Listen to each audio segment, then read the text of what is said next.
आज हम NCERT class NCERT class 7 का मल्हार जो न्यू टेक्स्ट बुक आया है उसका चैप्टर नंबर है 1। चैप्टर का नाम है माँ कह एक कहानी। उसका आज हम कुछ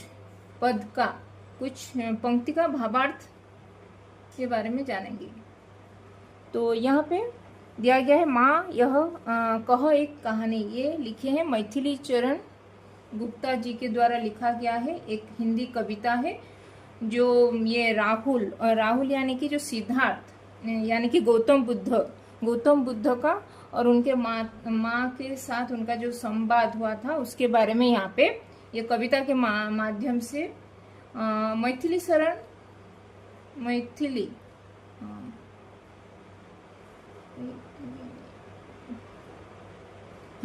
शरण गुप्त जी ये जो इस कविता के कवि हैं वो यहाँ पे लिखे हैं। माँ कह एक कहानी, बेटा समझ लिया क्या तूने मुझको अपनी नानी। तो यहाँ पे माँ कह एक कहानी मतलब जो राहुल यानी कि जो सिद्धार्थ अपनी माता यशोधरा थे ना, उनका माता का नाम यशोधरा था, गौतम बुद्ध जी के माता का नाम। तो यहाँ पे तो उनका नाम लिखा नहीं है, लेकिन मुझे पता है उनका जो सिद्धार्थ जो गौतम बुद्ध थे उनके माता का नाम यशोधरा था और उनके पिताजी का नाम ये शुद्धोदन था। हाँ।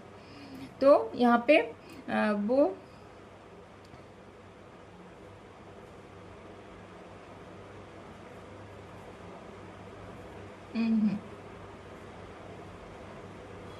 नहीं, माँ कह एक कहानी।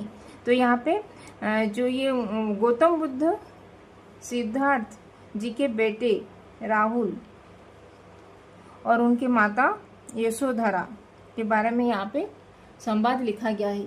माँ कह एक कहानी, बेटा समझ लिया क्या तूने मुझको अपनी नानी। मतलब यहाँ पे बच्चा अपनी माता से अनुरोध कर रहा है कि वह उसे एक कहानी सुनाए। कहानी सुनाने के लिए एक बेटा अपनी माता से अनुरोध व्यक्त कर रहा है। तो यहाँ पे इस पंक्ति में माँ थोड़े हास्य और स्नेह मतलब माँ कह एक कहानी, बेटा समझ लिया क्या तूने मुझको अपनी नानी। मतलब यहाँ पे थोड़ा व्यंग प्रतिक्रिया ज्ञापन करके यानी कि माँ अपने बेटे से एक हास्य मतलब एक जोक से जैसे हंसी मजाक करते हैं ऐसे हास्य और स्नेह भरे अंदाज में वो अपने बेटे को जवाब दे रही है कि बोल रहे हैं कि बेटा क्या तूने मुझे अपनी नानी यानी कि जो मैटरनल ग्रैंड मदर होते हैं, जो माँ की मम्मी मदर की मम्मी को बोलते हैं नानी। तो मुझे क्या अपनी नानी समझ लिया है बोल के वो बेटा को माँ व्यंग मतलब हास्य मजाक में ऐसे हंसी मजाक अंदाज में वो अपने बेटे को संबोधित कर रहे हैं कि मुझे क्या तुमने अपनी नानी समझ लिया है क्या मैं तुमको कहानी सुनाऊंगी बोल के। फिर यहाँ माँ थोड़े हल्के फुल्के मजाक के साथ वो अपने बेटे के बोल रही है कि नानी की तरह ढेर सारी कहानियाँ सुनाने वाली मैं नहीं हूँ, और फिर भी बेटे को अनुरोध से प्रेम भाव यहाँ पे झलक रहा है। तो यहाँ पे माँ और बेटे के बीच में जो स्नेह और प्रेम भाव से जो कथोपकथन यानी कि ये हुआ है, यहाँ पे कवि मैथिली शरण गुप्त जी ने यहाँ पे बहुत ही सुंदर तरीके से वर्णन किए हैं।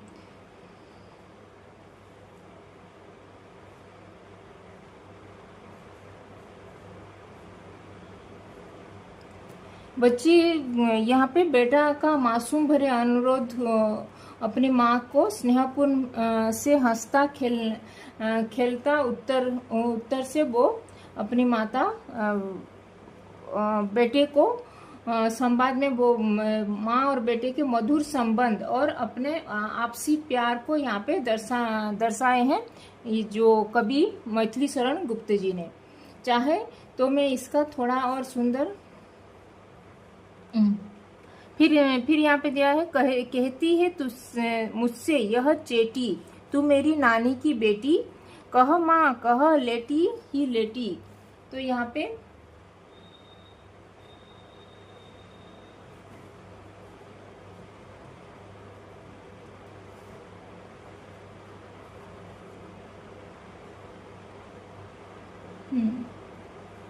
फिर यहाँ पे है राजा या था रानी, राजा या था रानी। तो यहाँ पे बेटा अपनी मम्मी से बोल रहे हैं कि तू अब मेरी नानी की बेटी, मतलब मेरी नानी की बेटी, मतलब वो मेरी ग्रैंडमदर की बेटी हो। और वो नानी जैसे आपको भी सुनाती थी वैसे ही आप भी मुझे सुनाओ कहानी, बोल के यहाँ पे बेटा अपनी माता से कथोपकथन कर रहा है। फिर राजा या रानी, राजा था या रानी, राजा या था रानी, राजा या था रानी, माँ कह एक कहानी।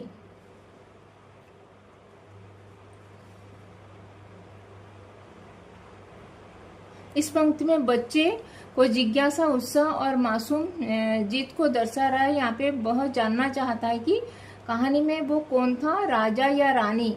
अब माँ यहाँ पे कहानी शुरू कर रही है।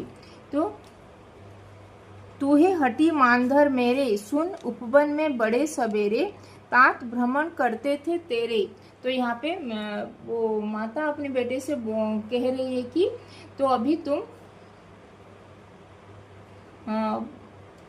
यहाँ पे बोल रहे हैं तू बड़ा जिद्दी है मेरा लाल, तो सुन अभी मैं पहले की जो बात जो घटित हो चुका है मैं तुमसे वो एक सुंदर वो मैं जो पहले से घटित हो चुका है मैं तुमको वही कहानी में सुना रही हूँ, बोल के वो माँ अपने बेटे को बोलती है कि सुन, एक बहुत पहले की बात है, एक सुंदर उपवन यानी कि एक सुंदर बगीचा में तेरे पिता यानी कि तुम्हारे पिताश्री, तुम्हारे पिताजी सुबह सुबह टहलने जाया करते थे। मतलब वो वहाँ पे टहलने मतलब वहाँ पे वो मॉर्निंग वॉक करने जाते थे। वो कौन, जो बच्चा का फादर, मतलब वो राहुल के फादर यानी कि सिद्धार्थ गौतम बुद्ध की स्टोरी वो माता यशोधरा ने अपने बेटे राहुल को सुना रही हैं।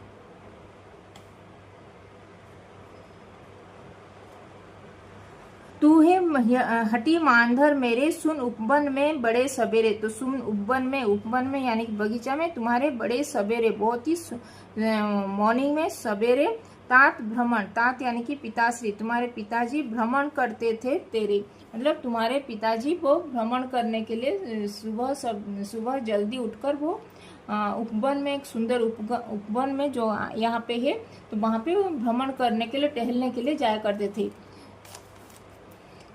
फिर यहाँ पे वो माँ अपनी ये जो बेटे के जीत जो कर रहा था कि माँ सुनो कहानी बोल के, इसलिए वो जिद्दी स्वभाव को स्नेहपूर्वक हटी मानधर कहकर वो उसके जो बेटे को मानधर कहकर, मानधर यानी कि श्री कृष्णा, जैसे हटी श्री कृष्णा जैसे यशोदा माता को जैसे ये माखन खाने के लिए हमेशा वो बोलते देने के लिए बोलते थे, वैसे ही हटी मतलब वो नहीं सुनने वाला जो हटी बालक होता है, जिद्दी बालक, वो हटी मानधर सुन मैं कहानी सुना रही हूँ।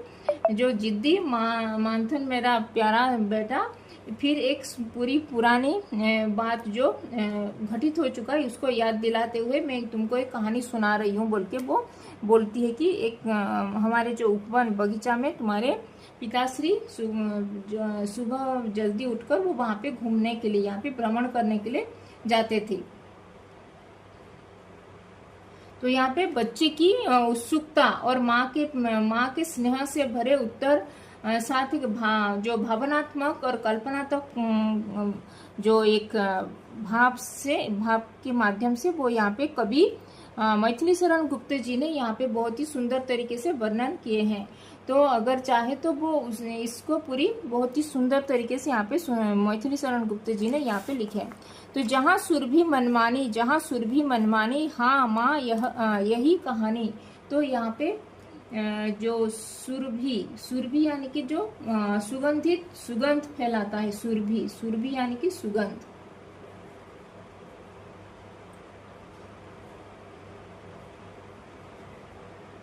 यहाँ पे बहुत ही प्यारा और सहज संवाद बच्चे के प्रति यहाँ पे चल रहा है कि वो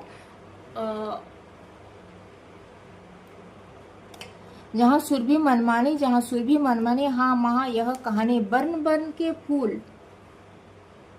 वो बच्चा कह रहा है कि राजा या रानी, माँ कह एक कहानी। तू है हटी मानधर मेरे, सुन उपवन में बड़े सवेरे, तात भ्रमण करते थे मेरे। जहाँ सौरभ मनमानी, जहाँ सौरभ मनमानी, हाँ माँ यह कहानी।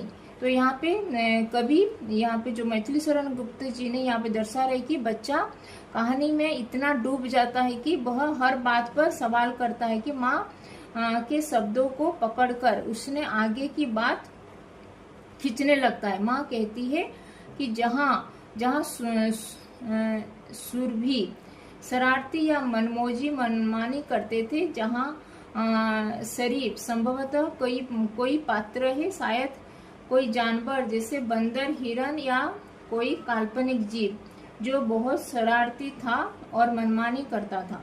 बच्चा माँ के शब्द दोहराता है कि जहाँ सुरभि मनमानी, और फिर खुद ही कहता है कि हाँ माँ यह कहानी।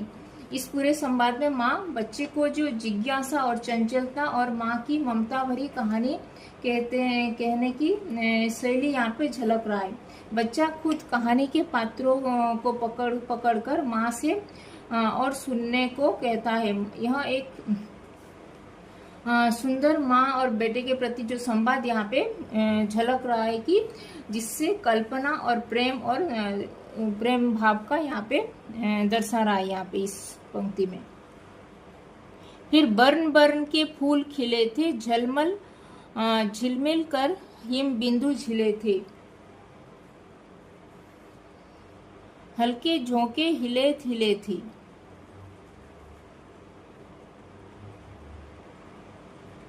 बर्न बर्न के फूल यानी कि हरे रंग के फूल, हिम बिंदु यानी कि ओस की जो बूंदे, सुबह सुबह की जो बर्फ की जो बूंदे जैसे चमकता हुआ दिखाई जाता है, और झलमल करता, चमकता, टिमटिमाता, हिले मिले झोंके, नरम हवा के झोंके जो फूल पत्तों को हिला रहा था। ऐसे ही वहाँ पे बाग बगीचा में ये सब घटित हो रहा था।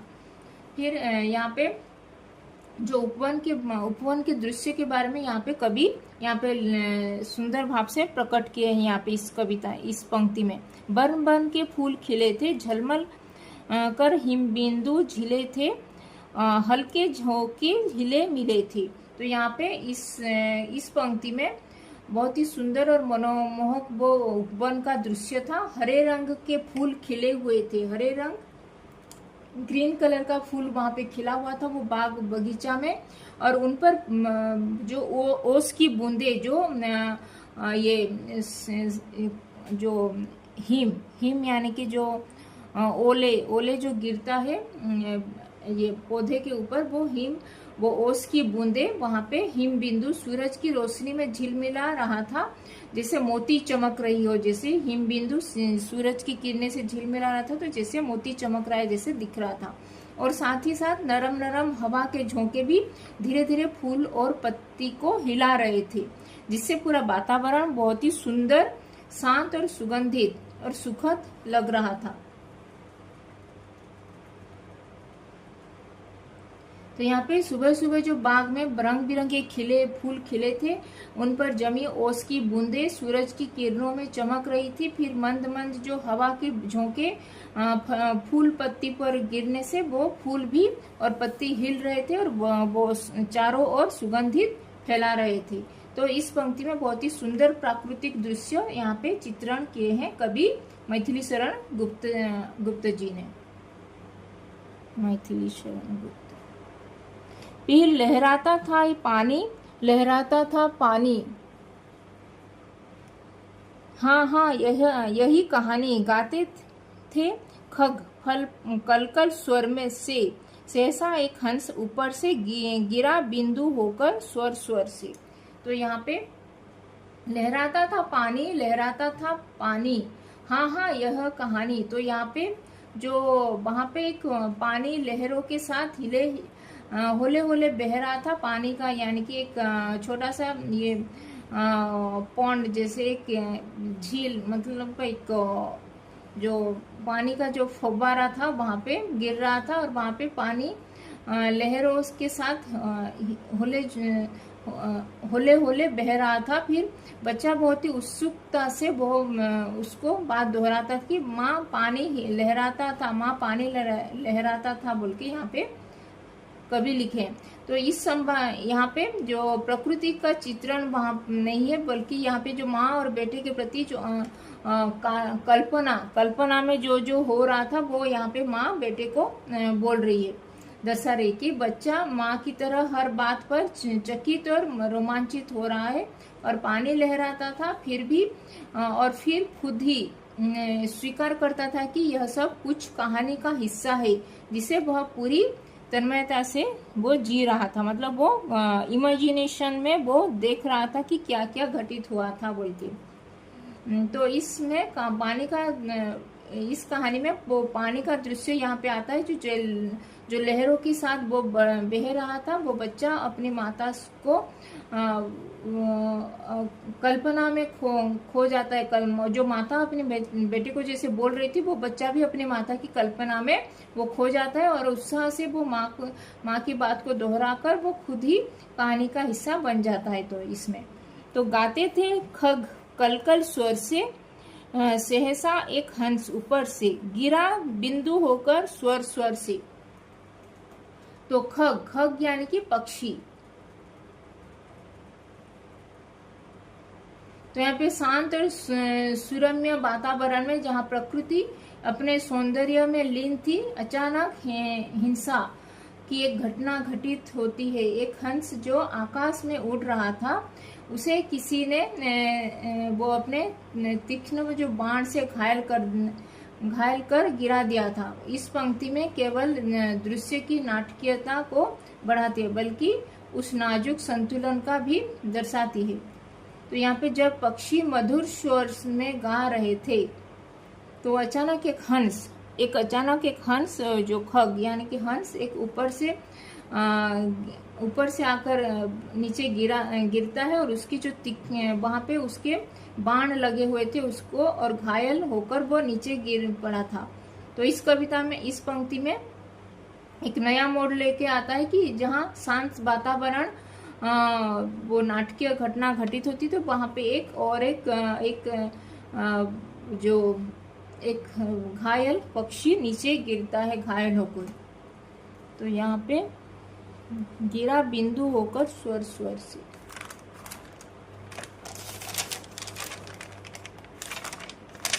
तो इतना तक आज करते हैं, फिर नेक्स्ट पंक्ति का भावार्थ करेंगे।